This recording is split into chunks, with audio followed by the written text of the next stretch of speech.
Bismillahirrahmanirrahim. Assalamualaikum warahmatullahi wabarakatuh. Bismillah, alhamdulillah, wassalatu wassalamu ala habibillah Sayyidina Muhammad ibn Abdillah wa ala alihi wa sahbihi wa mawalah. Subhanaka la ilma lana illa ma 'allamtana innaka antal alimul hakim. ولا حول ولا قوة إلا بالله العلي العظيم. اللهم رب اشرح لنا صدورنا ويسر لنا أمورنا واحلل عقدة من ألسنتنا يفقه أقوالنا. اللهم فقهنا في الدين وعلمنا التأويل برحمتك يا رب العالمين والحمد لله رب العالمين. Alhamdulillah, alhamdulillah. Apa khabar sahabat-sahabat semua? Selamat petang. Salam pertemuan dalam program Mahsyar siri yang ke-68 bersama dengan saya Umar Aziz. Pertemuan di mana kita akan berkongsi berkenaan tentang perjalanan kehidupan manusia daripada satu alam berpindah ke alam yang lain sehingga akhirnya sama ada bertemu dengan Allah Subhanahu wa taala ataupun pada waktu itu moga Allah pelihara dan jauhkan berada di dalam tempat penyiksaan Allah Subhanahu wa taala. Al-a'yadu billah. Ahlan-ahlan kepada sahabat-sahabat semua yang berada di ruangan TikTok dan juga yang berada di ruangan FB. Ahlan-ahlan Nurhan, kemudian Rosfiza, Syahmina, Fuzia, Sean, kemudian Mas Mira, Puan Dia dan juga semua sahabat-sahabat yang lain. Di ruangan komen FB pula, ahlan-ahlan Yaya Lia, Mulne, Nurini Mustafa, Safia Sapian, Ana Sukaimi, Fauzan Muhammad, Siti Nur Majid, Kamiza Muhammad Amil, Zarina Ali, Mazia Yusuf, Zainab Mahmud, Nurisan Wan Hasan, Aziza Izzah, Ruqiyah Uthman, Siti Haji Ahmad dan juga kepada semua sahabat-sahabat yang lain. Kita nak sambung pada petang ini berkenaan tentang gambaran kiamat yang ada disebutkan dalam Al-Quran, yang ada disebutkan di dalam sabdaan baginda Rasul sallallahu alaihi wasallam. Maka kita dah tiba pada muka surat yang ke-203. Muka surat 203. Namun sebelum kita teruskan, apa kata kita perbetulkan dahulu niat kita, kita latih. Moga-moga apa jua yang kita lakukan adalah kerana Allah Subhanahu wa taala. Nawaitu ta'alluma wa ta'lim wa tadhakkura wa tadhkir wa naf'a wal intifa' wal ifadata wal istifada wal hatha 'ala tamassuki bi kitabillah wa sunnati rasulillah sallallahu alaihi wasallam wad du'a'i ila al huda wad dalalati 'ala al khair ibtigha'a wajhillah wa mardatihi wa qurbih wa thawabihi. Amin amin ya rabbal alamin. Mohon sebaik untuk bantu share, bantu untuk kongsi, bantu untuk sebar luas. Mudah-mudahan lebih ramai yang beroleh manfaat insya-Allah. Sebelum dapat daripada ini, kita telah membicarakan berkenaan tentang alam-alam yang pernah dilalui oleh manusia. Bermula dengan alam roh, di mana bermulanya roh manusia diciptakan. Kemudian alam rahim sebagai salah satu tempat perubahan daripada alam roh ke alam dunia. Kemudian kita berada di alam dunia, dan selepas alam dunia penulis telah berkongsi tentang kematian, dan sekarang ini penulis sedang berkongsi tentang kiamat. Dan sebelum ni kita pun dah baca tentang tanda-tanda kiamat yang besar, tanda-tanda kiamat yang kecil dan sebagainya. Berkenaan tentang kiamat, sekadar untuk recap bagi yang mungkin kali pertama join, maka dalam Al-Quran dan juga dalam hadis, maka digambarkan ada 2 kali tiupan sangkakala, dan ada juga pandangan mengatakan 3. Tiupan sangkakala yang pertama akan membinasakan seluruh makhluk yang ada kecuali mereka-mereka yang Allah kehendaki untuk terus kekal hidup. Dan tiupan sangkakala yang kedua adalah tiupan sangkakala untuk menghidupkan semula untuk hari kebangkitan. Maka penulis sekarang ini sedang menceritakan kepada kita daripada ayat-ayat Al-Quran berkenaan tentang apa yang berlaku bila berlakunya tiupan sangkakala. Apa yang berlaku? Maka perkara yang pertama bila berlakunya tiupan sangkakala adalah gegaran, goncangan, gempa bumi yang sangat kuat. Ini kita telah boleh rujuk kepada suratul Zalzalah ayat 1 hingga 3. Idza zulzilatil ardu zilzalaha, apabila bergoncangnya bumi dengan goncangan yang dahsyat. Maka bila berlakunya tiupan sangkakala oleh malaikat Israfil, maka bumi akan bergegar dan bergoncang dengan sangat dahsyat. Maka ini adalah yang pertama. Dan begitu dahsyat goncangan, dan kita telah kongsikan surah Al-Qari'ah ayat yang kedua, surah Al-Qari'ah ayat yang ketiga, yang mana Al-Quran menyebut manusia akan berterbangan umpama kelkatu. Yauma yakunun nasu kal farashil mabthus, kerana semua tempat, setiap tempat pada waktu itu adanya gegaran, maka manusia akan terumbang-ambing pada waktu itu, akan berada seperti kelkatu yang berterbangan. Kemudian penulis telah membawakan berkenaan tentang lautan pula. Maka digambarkan lautan pada waktu itu akan mendidih, pada waktu itu akan menggelegak, dan pada waktu itu hilang segala air yang ada dan berubah menjadi api dan panas. Dan kita telah baca ini dalam ayat-ayat yang kita telah baca semalam.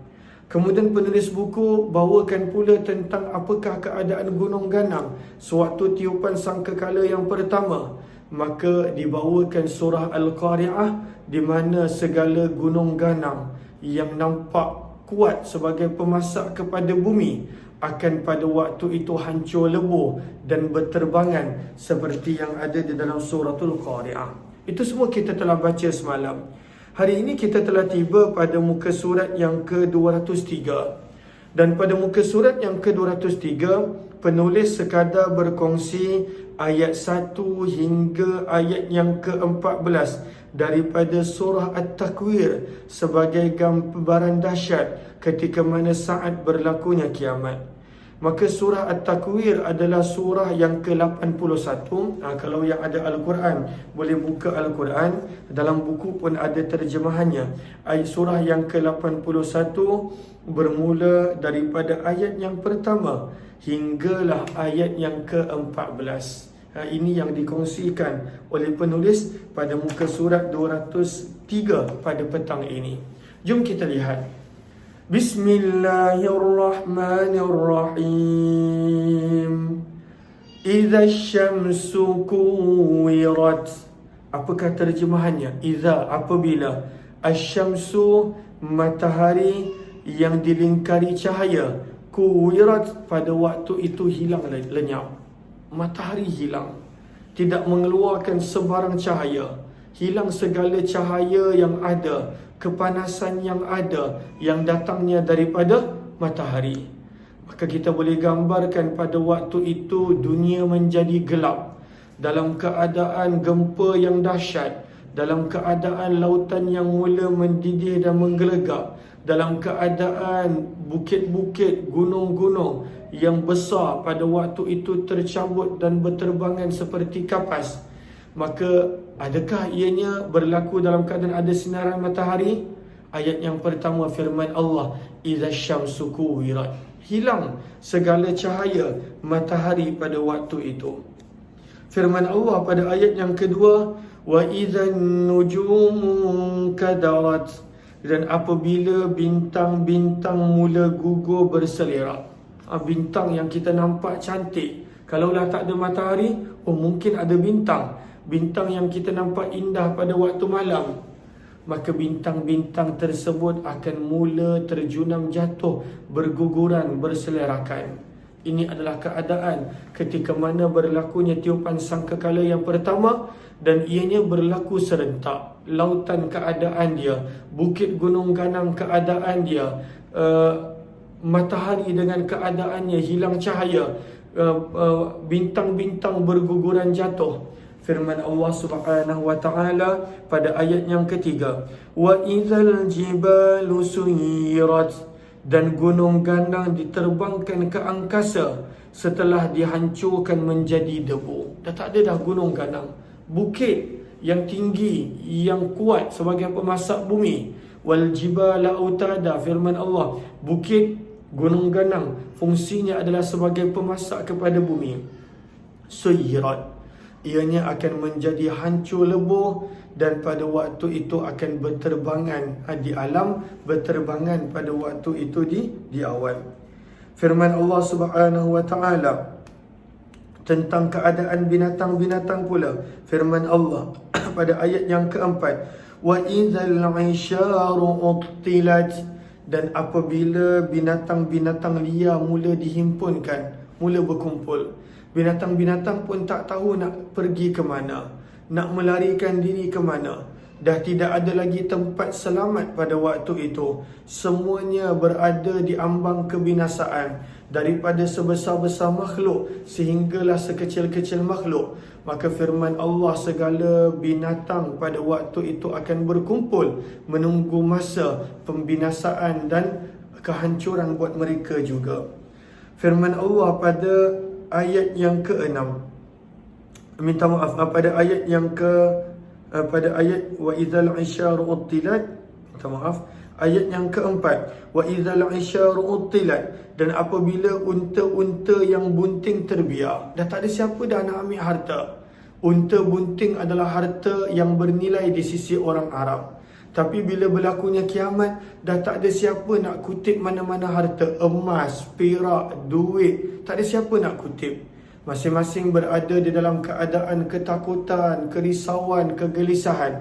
Maka Al-Quran gambarkan antara harta yang paling disukai oleh orang Arab, unta yang berada dalam keadaan bunting. Wa idzal 'isyaru uttilat, ianya terbiar begitu sahaja. Wa idzal wuhushu husyirat, kita dah baca terjemahannya tadi, binatang liar mula dihimpunkan.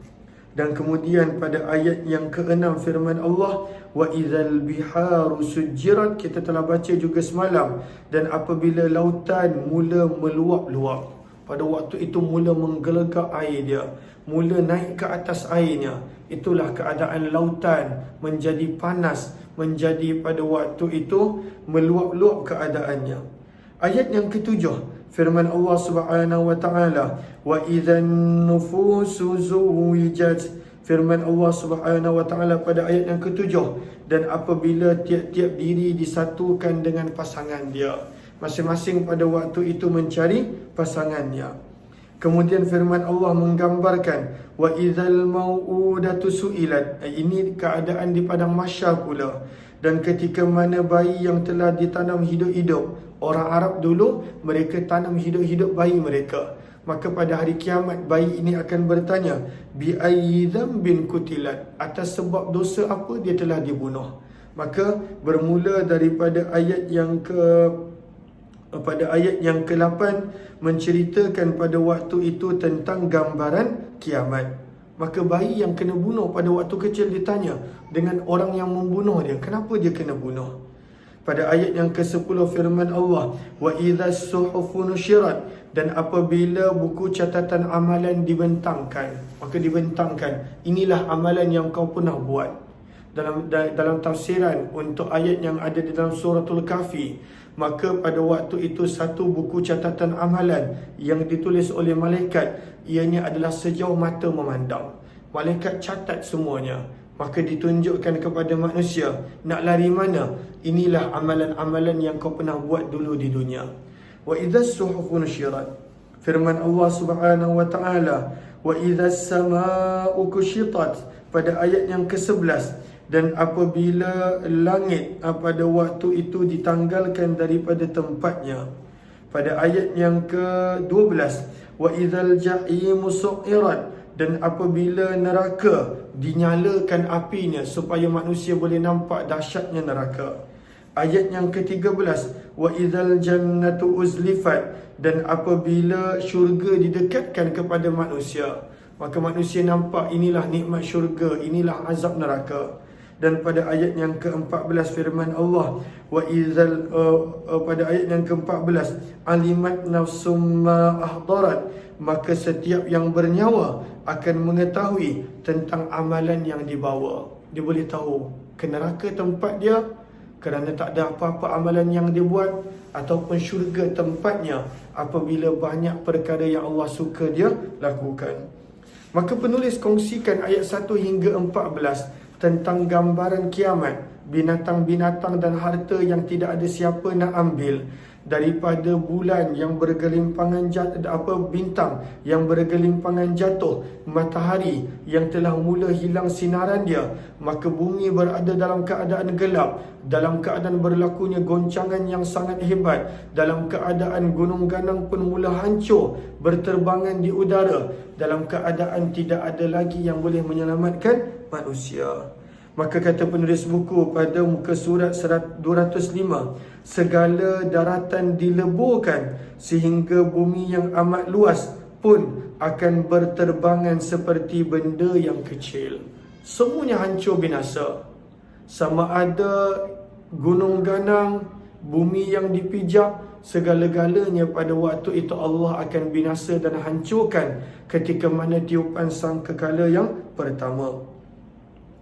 Maka kata penulis, apabila manusia mendongak ke langit, ternyata langit sudah berubah menjadi seperti logam yang cair. Langit dah tak nampak indah. Pada waktu itu menjadi seperti cairan logam. Pada waktu itu menitis-nitis. Pada waktu itu warnanya berubah. Pada waktu itu langit kepada dunia, pada waktu itu telah mula hancur binasa. Bumi hancur, langit hancur. Manusia dah tak ada tempat untuk menyelamatkan diri pada tiupan sangkakala yang pertama. Kemudian langit akan terbelah.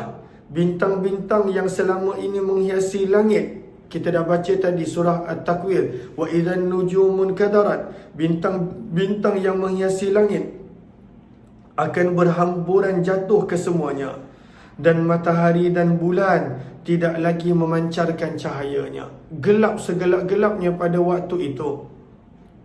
Segala jenis teriakan kita akan dengar, segala gambaran ketakutan kita akan nampak, segala usaha untuk menyelamatkan diri kita akan perhatikan. Namun tidak ada yang boleh menyelamatkan manusia.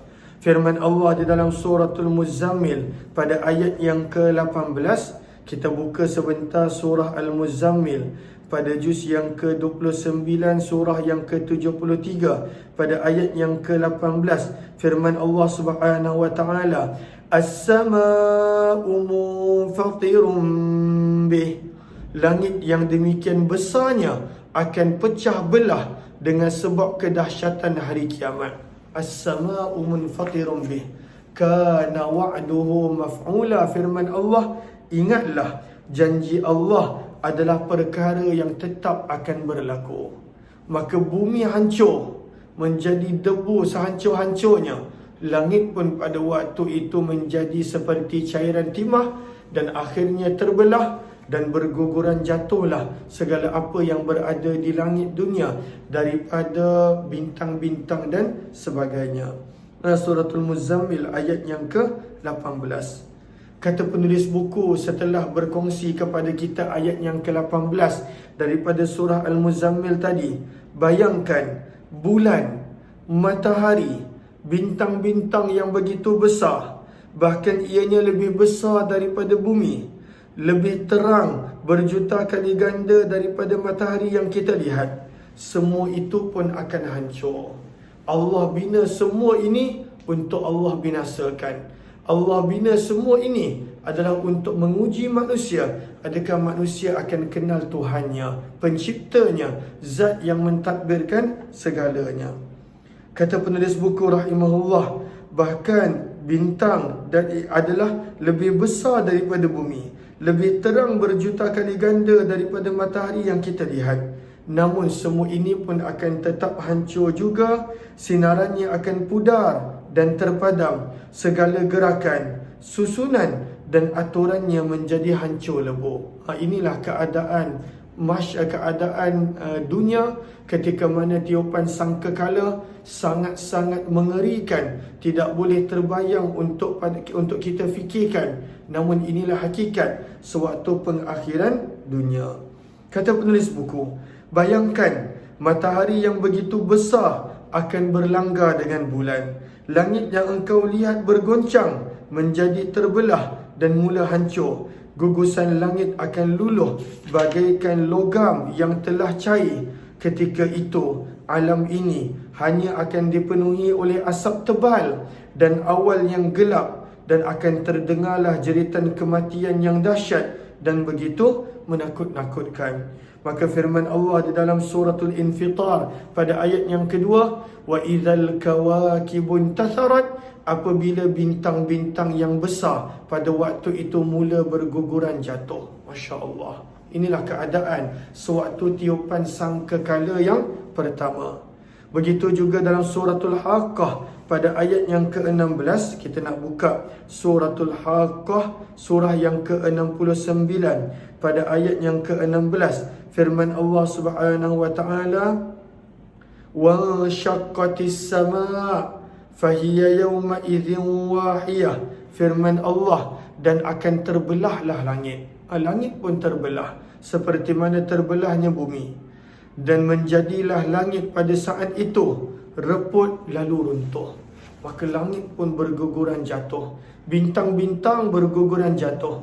Inilah realiti kehidupan rumah sementara kita, dunia yang sementara, yang telah tiba masa untuk dirobohkan, yang telah tiba masa untuk pada waktu itu dibinasakan. Selama ini sebenarnya kita tertipu dengan dunia, dengan rumah yang nak dirobohkan ini.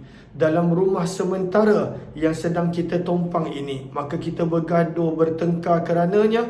Hakikatnya Allah binasakan keseluruhannya. Langit pun ya, dunia pun pada waktu itu Allah binasakan. Maka kata penulis buku, lalu sungguh celakalah manusia yang sempat menyaksikan kiamat binasa. Mana-mana manusia yang sempat menyaksikan kiamat, maka pada waktu itu binasalah mereka. Mereka adalah seburuk-buruk makhluk yang ada di muka bumi pada saat itu. Ini bertepatan dengan hadis Nabi, bila berlakunya kiamat, tidak ada lagi orang yang beriman. Kiamat hanya datang pada waktu itu kepada orang-orang yang tidak beriman, dan pada waktu itu mengingkari Allah Subhanahu wa ta'ala. Maka kiamat hanya datang kepada orang yang tidak beriman. Maka kata penulis buku, orang-orang yang menyaksikan kedahsyatan kiamat adalah mereka yang kufur dan ingkar kepada Allah. Kehadiran kiamat bukanlah penutup kepada sebuah kehidupan, namun kehadiran kiamat sebenarnya merupakan lembaran baru kepada kehidupan baru, iaitu kehidupan yang kekal selama-lamanya. Itulah kehidupan akhirat yang bermula daripada alam barzah. Maka sebelum kita masuk pada kehidupan akhirat, penulis buku membawakan tajuk, siapakah makhluk Allah yang terakhir yang akan dimatikan? Siapakah makhluk Allah? Adakah Jibril? Adakah Israfil, malaikat peniup sangkakala? Adakah malaikat maut? Adakah malaikat yang menanggung arasy Allah? Siapakah makhluk yang terakhir yang akan dimatikan? Ini kita akan sambung daripada muka surat 208 insya-Allah. Terima kasih kepada sahabat-sahabat semua. Mudah-mudahan adanya manfaat dan kebaikan. Wabillahi taufiq wal hidayah. Assalamualaikum warahmatullahi wabarakatuh. Mudah-mudahan adanya manfaat. Wabillahi taufiq wal hidayah. Assalamualaikum warahmatullahi wabarakatuh. Jazakumullah khairan. Terima kasih semua.